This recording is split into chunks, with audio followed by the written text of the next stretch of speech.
मैं आपको इधर, मैं ड्यूटी पे हूं, मुझे पता है मुझे ड्यूटी से निकाल देंगे, मुझे जरूरत नहीं है इस नौकरी की, मुझे देश को देखना है। सर आप जैसे लोगों को बहुत उम्मीदें हैं। मेरी एज 22 साल है, मैंने पढ़ाई छोड़ दी है। यहाँ पे मोदी जी ने बहुत नारे लगाए हैं, ये भ्रष्टाचार खत्म करेंगे, ये करेंगे, अभी तक कुछ खत्म नहीं हुआ है। मैं जिस गांव से बिलोंग करता हूँ, हाजीपुर से दूर 15 किलोमीटर दूर डोरा गांव है। मेरी एज 22 साल है। मेरी जब आंखें खोली थी 2012 में, उस टाइम से सर एक ट्रांसमीटर लगा है लाइट का। आज 2022 चल रहा है, 14 साल से एक ट्रांसमीटर चेंज नहीं हुआ इन बीजेपी वालों से। और स्कूल जो है ना, स्कूल में मैंने पढ़ाई छोड़ी थी 7वीं क्लास में, आज अभी चल रहा है 2022। 8 साल में इन लोगों से स्कूल नहीं बनाए। क्या भाजपा बनाएगी, क्या कांग्रेस बनाएगी? ये लोग ना बंगाड़ के व्यापारी हैं, कुछ नहीं करने वाले, देश को बर्बाद कर दिया है। आप जैसे लोगों को जरूरत है। मेरी एज नहीं है इधर काम करने में। आप मोदी जी बोलते हैं बाहर भाइयों बहनों मत जाओ कमाने, मैं इधर करके दूंगा। मेरी एज नहीं है काम करने की, मेरी एज पढ़ाई करने की है। 22 साल में लोग कॉलेज करते हैं, मैं इधर ट्रेनिंग ले रहा हूं। 1 साल मेरा भविष्य बनाऊं तो बाहर निकलूं। इधर क्या विकास हुआ है? कुछ नहीं हुआ है सर। आप जैसे लोगों की जरूरत है, कुछ करो। हाथ जोड़ रहे हैं आपके लिए। मेरा नाम शाहबाज खान है। मेरा एड्रेस डोरा गांव है, डोरा हाजीपुर से दूर। 1 मिनट सर, हमारे को टाइम नहीं मिलेगा, हम गरीब लोग हैं, पैसे वालों की सुनते हैं। माइक दे दो। आप जैसे लोग हमारी सुनते हैं सर, और कोई हमारी सुनने वाला नहीं है। ये लोग कोई मोदी की तरह पैसों पे बुलाने वाले नहीं है। आपके लिए आए हैं, किसी ने खाना भी नहीं खाया। मैंने देखा इन लोगों को, मैं नाइट ड्यूटी कर रहा हूँ रात को 8 बजे से अभी तक, मेरे को 18 घंटे हुए हैं। मैं ड्यूटी पे हूं, मुझे पता है मुझे ड्यूटी से निकाल देंगे, मुझे जरूरत नहीं है इस नौकरी की, मुझे देश को देखना है।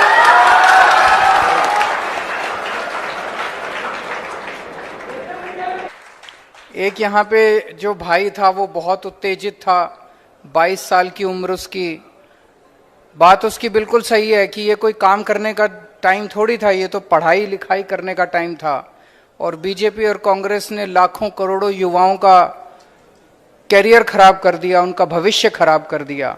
उसी के लिए तो हम लोग आए हैं, उसी के लिए तो आम आदमी पार्टी बनाई। नहीं तो अगर ये बीजेपी कांग्रेस वाले कुछ कर देते तो आम आदमी पार्टी बनाने की जरूरत ही क्या थी? मैं भी आप ही की तरह हूं, अपना अच्छा खासा घर पे काम करता था, मेरे को क्या जरूरत थी इधर उधर जाने की। लेकिन ये बीजेपी और कांग्रेस वालों ने 70-75 साल में कुछ नहीं किया, इसीलिए जनता को इकट्ठे होकर अब अपनी पार्टी बनानी पड़ी। एक है नॉन टीचिंग ड्यूटीज देते हैं, ये बिल्कुल गलत बात है। दिल्ली में बंद कर दिया हम लोगों ने, पंजाब में भी बंद कर दिया। किसी टीचर को पढ़ाने के अलावा कोई ड्यूटी नहीं दी जाएगी। अपने देश में शिक्षा व्यवस्था का इन्होंने कबाड़ा कर दिया है, मतलब जम के कबाड़ा कर दिया है इन लोगों ने। जो एक मिडिल क्लास वाला आदमी है वो अपने बच्चों को प्राइवेट स्कूल में भेजता है, और प्राइवेट स्कूल वालों ने लूट मचा रखी है। सारे खराब नहीं है, 2-4 ठीक भी हैं, लेकिन मोटे मोटे तौर पे यूनिफॉर्म के नाम पे, किताबों के नाम पे, development fees, picnic fees, library fees, फलानी फीस, ढिमकी फीस, और हर साल अनऑप्शनल फीस बढ़ा देते हैं और सरकार कुछ नहीं करती। मुझे बताया गया कि गुजरात के अंदर तो इन्होंने एक फीस कमेटी बनाई, फीस कमेटी बनाई थी इन पे फीस कंट्रोल करने के लिए। उस फीस कमेटी ने कंट्रोल नहीं किया। स्कूल फीस बढ़ाते हैं और वो उस पर ठप्पा लगाती जाती है। स्कूल फीस बढ़ाते हैं, वो उस पर करते हैं कि नहीं करते फीस कमेटी?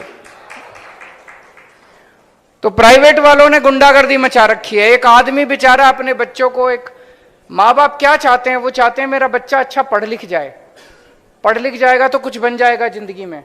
बड़ी मुश्किल से एडमिशन होते हैं स्कूलों के अंदर, प्राइवेट स्कूल में कितनी मुश्किल से एडमिशन होते हैं।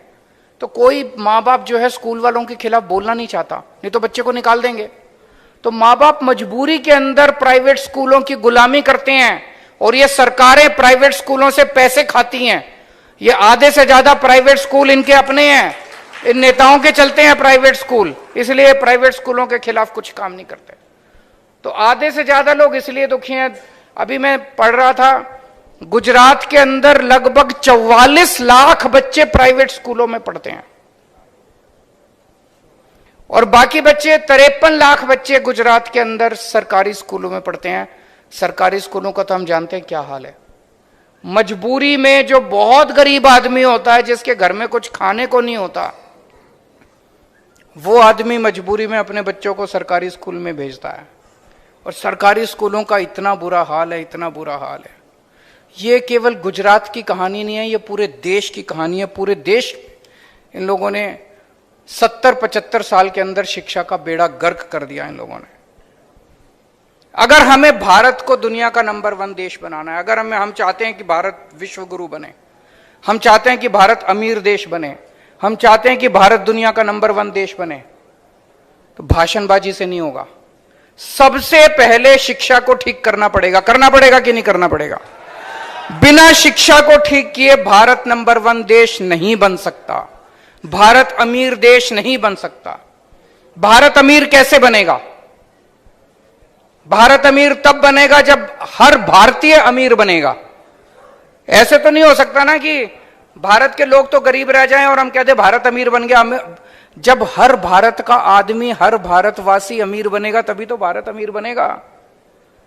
और जिस दिन भारत का हर आदमी अमीर बन गया, भारत अपने आप अमीर बन जाएगा। तो मेरा मकसद है हर गरीब आदमी को अमीर बनाना। गरीब आदमी अमीर कैसे बनेगा? मैं आपको उदाहरण देता हूं। दिल्ली के अंदर हमने शिक्षा शानदार कर दी है, सरकारी स्कूल बहुत अच्छे कर दिए। अभी आपके गुजरात के 30-40 पत्रकार आए थे, बोले केजरीवाल का भंडा फोड़ के आएंगे। ये यहां पे आता है गुजरात में, कहता है हमने स्कूल अच्छे कर दिए, अस्पताल अच्छे कर दिए, ये 2-3 दिन घूमे, इतना खुश हुए। जब मुझसे मिलने के लिए आए, बोले सर ये विरोधी जो मर्जी बोले, लेकिन आपने शिक्षा और स्वास्थ्य के अंदर गजब का काम किया है। आज दिल्ली के सरकारी स्कूलों के अंदर जो बच्चे पढ़ते हैं, गरीबों के बच्चे, अब तो मिडिल क्लास के बच्चे भी सरकारी स्कूल में आने लगे हैं। गरीबों के बच्चे, रिक्शे वाले के, मजदूर के बच्चे, किसान के जो बच्चे पढ़ते हैं, अब उन बच्चों के इंजीनियरिंग में एडमिशन होने लग गए। जैसे एक मैं उदाहरण देता हूं, एक कुशाल गर्ग है, 12वीं में पढ़ता था। उसके पिताजी कारपेंटर का काम करते हैं, मुश्किल से 8-10 हजार रुपए महीना कमाते हैं।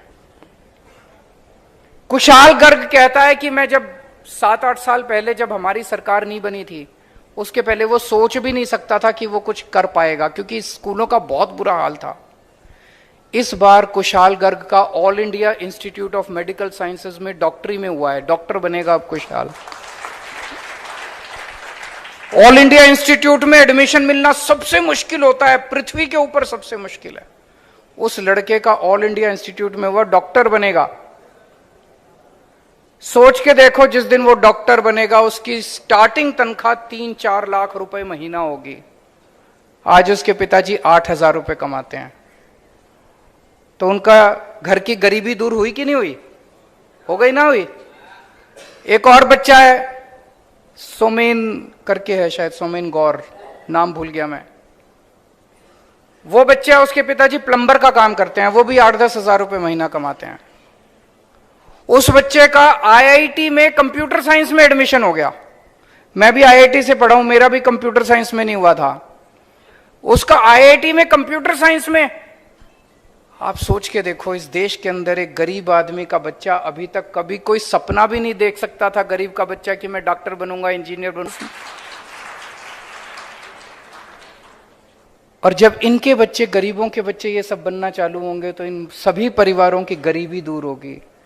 और जब इन सभी परिवारों की गरीबी दूर होगी, तभी तो भारत आगे बढ़ेगा, तभी तो भारत अमीर बनेगा। मैं आज वहां पे बता रहा था, पूरे भारत में 17 करोड़ बच्चे ऐसे हैं, 17 करोड़, जो सरकारी स्कूलों में जाते हैं। इन 17 करोड़ बच्चों का भविष्य अंधकार में है।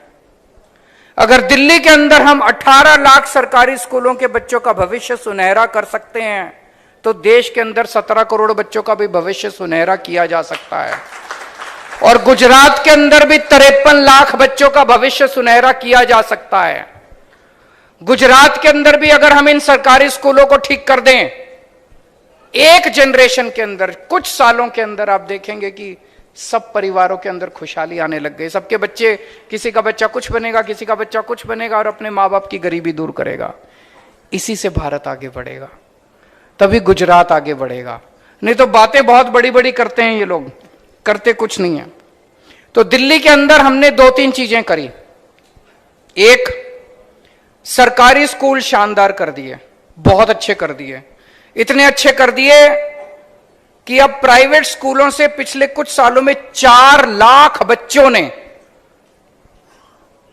अपना प्राइवेट स्कूल से नाम कटा के सरकारी स्कूल में भर्ती हुए हैं।